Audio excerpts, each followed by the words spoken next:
President Obama, President Biden, Vice President Harris, and my fellow citizens. The golden age of America begins right now.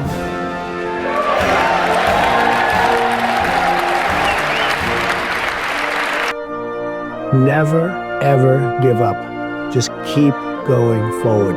Never stop. It may seem like you have no chance. It may seem like it's over. Never, ever quit. If you're a quitter, I hope you quit right now and stop watching immediately, because you'll never make it. I love building buildings. I have a lot of fun building buildings. The fact is, I do it for fun. I do it for game. I do it for sport. I happen to make a lot of money doing it. If I didn't enjoy it, if I didn't really love what I'm doing, I wouldn't be successful. I wouldn't be sitting with you today. People settle for mediocrity for one reason. They're lazy. I've seen it so often. People go into something, they don't want to go that extra step.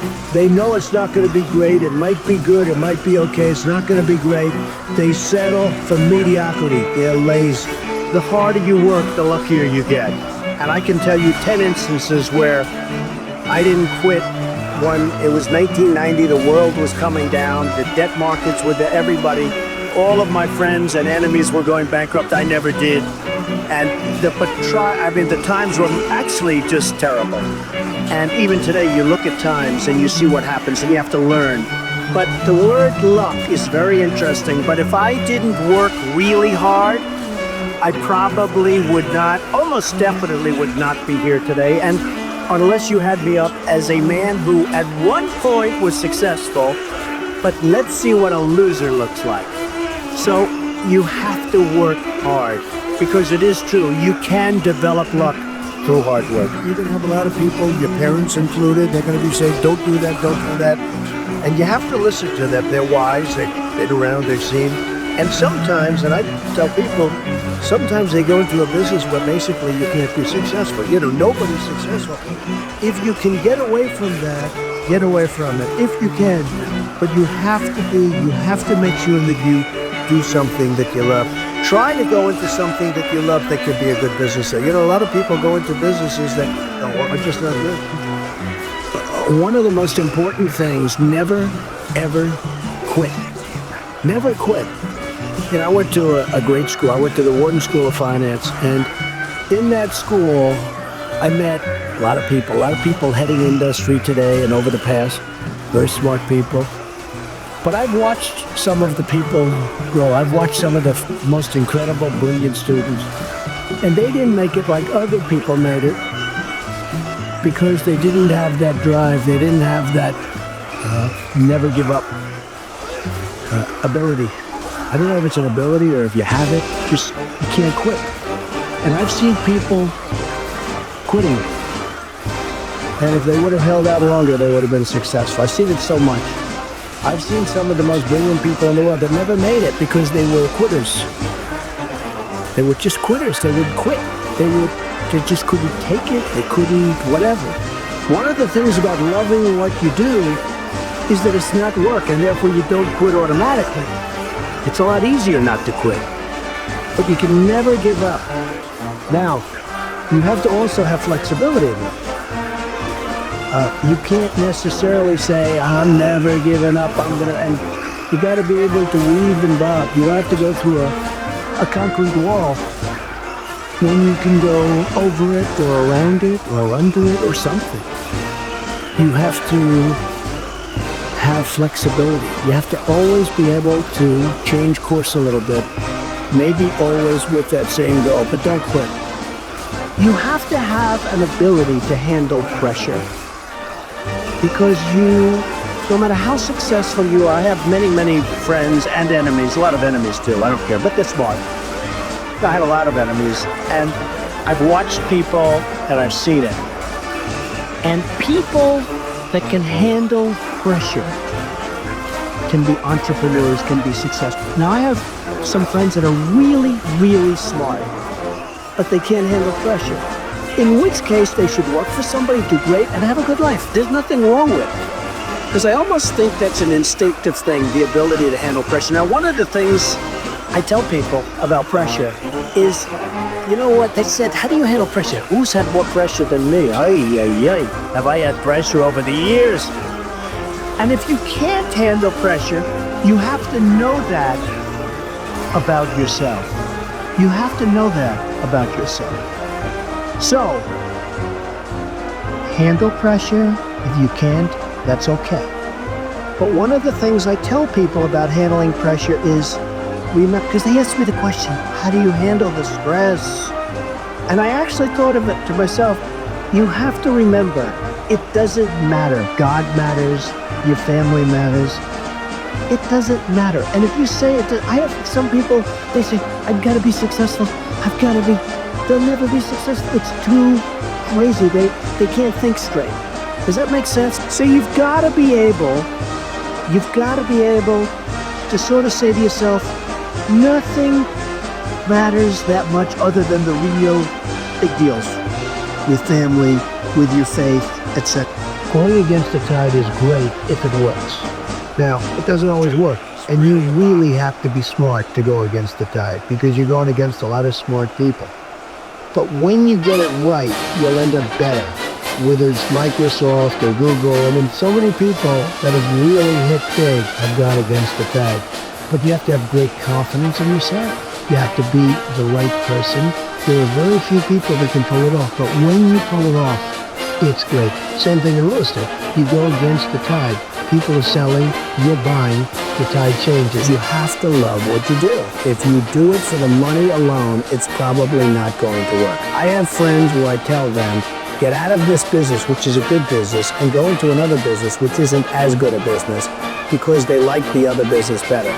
They'll do better in a less good business, so to speak, than they will in the better business, because they like it. Somebody has a family, has a job, they have a nice job, they get X dollars a week, they don't have to worry about very much, it's not going to be great, they're not going to live in Palm Beach, but you know what?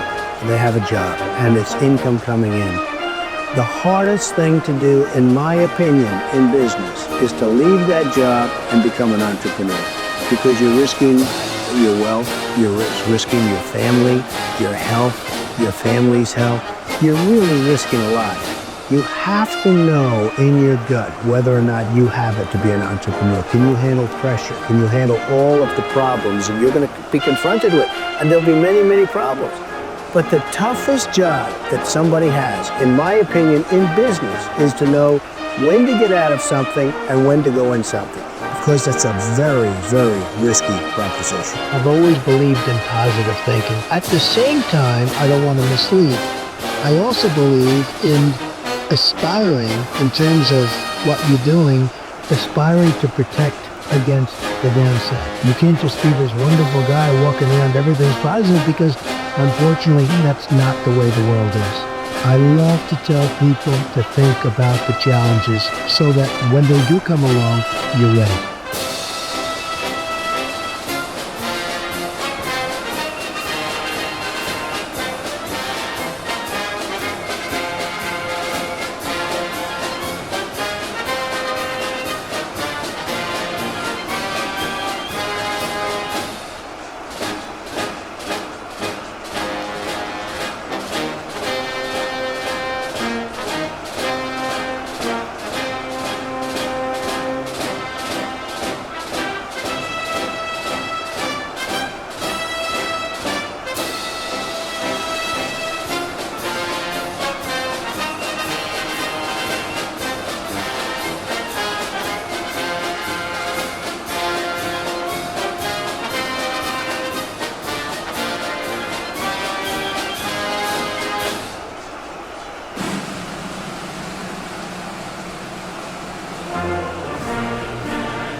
Christ was